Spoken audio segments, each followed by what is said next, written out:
Assalamualaikum warahmatullahi wabarakatuh. Sebelumnya izin memperkenalkan diri, nama saya Raditya Nurjaman. Nama saya Nisa Adila. Kami dari kelompok 13 akan mempresentasikan tugas besar struktur baja 2, yang di mana perencanaan dan analisis struktur rangka gedung 5 lantai berbasis baja BJ34 dengan metode Load and Resistance Factor Design LRFD. Baik, untuk latar belakang dan tujuan akan dijelaskan oleh teman saya. Untuk latar belakang dan tujuan, mengapa perencanaan ini dilakukan dan apa yang ingin dicapai? Keterbatasan lahan di area perkotaan mendorong pesatnya pembangunan gedung bertingkat. Baja menjadi alternatif material struktur utama karena diandalkan dalam dunia teknik sipil modern. Namun, semakin banyak jumlah lantai, semakin besar pula beban lateral, gempa, angin, dan beban aksial yang harus dipikul. Oleh karena itu, struktur baja bertingkat wajib direncanakan secara tepat dengan mempertimbangkan kapasitas penampang terhadap seluruh kombinasi pembebanan demi keamanan dan stabilitas struktur. Kemudian, tujuan perencanaannya itu, yang pertama, merencanakan struktur gedung bertingkat berbahan baja mutu BJ34 dengan bantuan software SAP 2000. Yang kedua itu menganalisis dan menghitung dimensi material struktur baja gedung 5 lantai. Yang ketiga itu mengetahui analisa pembebanan dalam suatu konstruksi gedung. Yang keempat itu mengetahui rencana anggaran biaya atau RAB suatu konstruksi. Yang kelima itu menyusun rencana kerja dan syarat-syarat atau RKS. Lanjut ke data perencanaan gedung yang di mana di situ menjelaskan spesifikasi umum dan properti material struktur. Untuk regulasi acuan, kita mengacu ke SNI. Yang pertama ada SNI 1727/2020 untuk beban desain minimum bangunan gedung. Yang kedua ada SNI 1726/2019 untuk ketahanan gempa struktur bangunan. Yang ketiga ada SNI 1729/2020 untuk spesifikasi bangunan baja struktural. Yang terakhir ada SNI 031729/2002 untuk kombinasi pembebanan.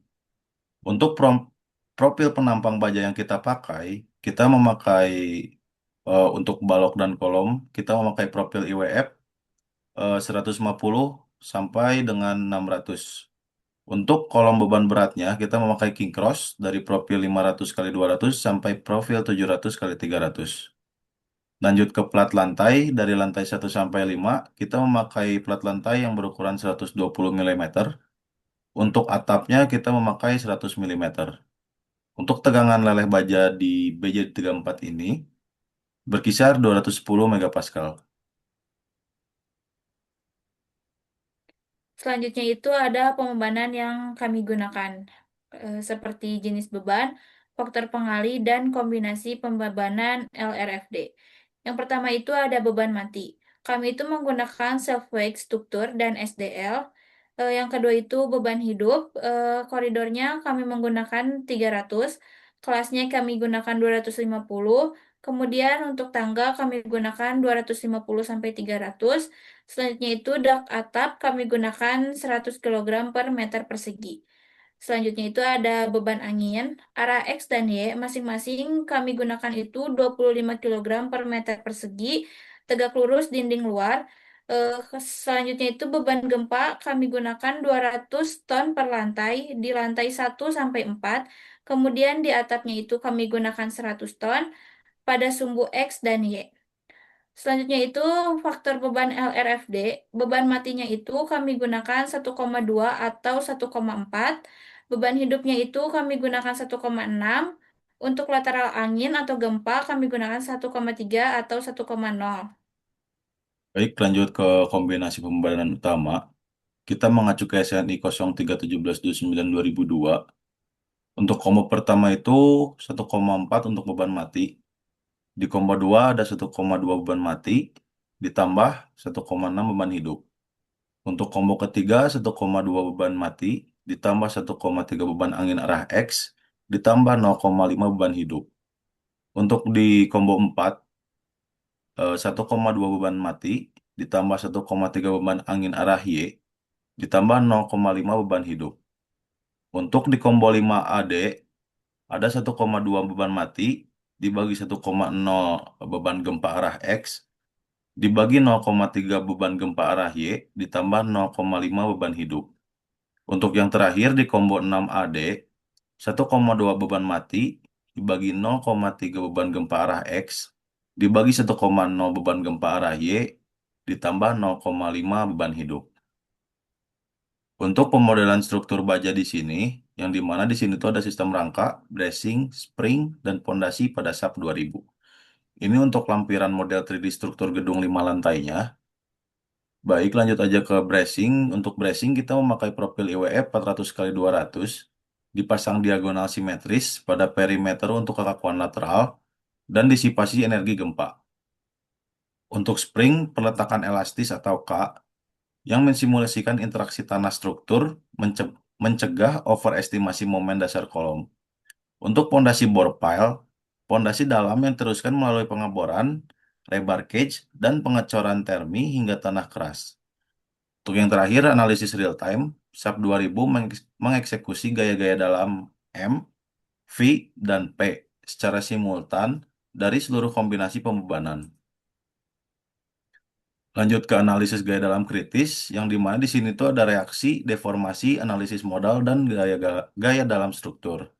Untuk envelope maksimal di vertikal berkisar 220.500 kgf. Untuk envelope maksimal di horizontal berkisar berkisar 22.100 kgf. Lanjut ke deformasi maksimum arah Y sampai Z berkisar 0,0276 meter. Dan di arah Y sampai Z ini eh, mengartikan translasinya besar. Untuk arah X sampai Z, kita berkisar di 0,0277 meter. Simpangan antar lantai atau drift terkontrol sesuai batas layan SNI 1726/2019. Selanjutnya itu ada perhitungan dan pencarian rasio. Rasio kapasitas PM, interaction pada elemen struktur ISCL-RFD 93. Metode perhitungannya itu, rasio kapasitas dihitung dengan interaksi lentur aksial PM interaction berdasarkan ISCL RFD 93 pada software SAP 2000. Rasio itu gaya dalam terfaktor dibagi kapasitas nominal tereduksi PRN. Elemen dinyatakan aman jika rasio kurang dari 1,0. Kemudian rasio kapasitas terbesar kami itu ada di 0,949, rasio kapasitas terkecil kami itu ada di 0,067. Jadi seluruh nilai rasio berada di bawah 1,0. Skala hijau kuning belum mencapai zona merah 1,0, menunjukkan seluruh elemen aman menahan beban terfaktor. Kemudian kesimpulan hasil desain struktur dan kelayakan desain kami itu kurang dari 1,0. Rasio kapasitas seluruh elemen aman menahan beban terfaktor. Selanjutnya itu 90% rasio partisipasi massa bangunan bekerja secara optimal. Untuk anggaran biayanya itu 52,28 miliar termasuk PPN 10%. Kesimpulan utamanya itu seluruh elemen struktur memiliki rasio kapasitas kurang dari 1,0 sehingga aman menahan seluruh kombinasi beban yang bekerja. Yang kedua itu, struktur dengan sistem eccentric bracing terbukti efektif menahan gaya lateral, menjaga stabilitas dan mereduksi simpangan antar lantai. Yang ketiga itu, model bergerak sesuai arah getar bangunan. Analisis modal arah transiasi X dan Y dengan rasio partisipasi massa mencapai 90%. Yang keempat itu, desain memenuhi tiga syarat batas utama, kekuatan, keseimbangan, serta keamanan dan kenyamanan.